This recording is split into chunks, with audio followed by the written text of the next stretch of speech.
ॿ ॾींहं अॻु ठारूशाह नौशरो फिरोज़ लिंक रोड ते चौपाए माल जा वापारियुनि खां थियल फुर ऐं जवाबदार गिरफ़्तार न थियण ख़िलाफ़ ॻोठाणनि ऐं पब्लिक राइट्स पार्टी पारां रैली कढी थाणे जे मेन गेट आॾो धरणो हयो ऐं मुज़ाहिरनि शमशाद बालादी, नसीर अबरो, आशिक बालादी, जूरियल बालादी, वसीम बान ऐं ॿियनि एहतिजाज कंदे ऐं धाईंदे चयो त 2 ॾींहं अॻु असां कराची खां चौपाए माल जी डारसन भरे ॻोठ पे आयासीं त राति जो 2 वॻे ठारूशाह भरिसां नवाज़ियो बान रोड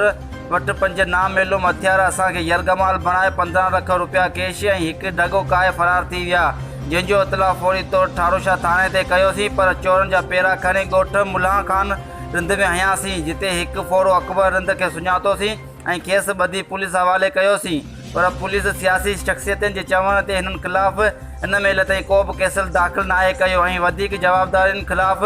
हिननि ॾोवारियुनि ऐं MP जे चवण ते असांजी फुर लोड़नि में रुधल आहे। हिननि चयो त फौरी तौर फुर जा जवाबदार गिरफ़्तार करे संदनि मथां केस दाख़िल करे इंसाफ़ कयो वञे। ॿिए सूरत में SSP नौशरो फिरोज़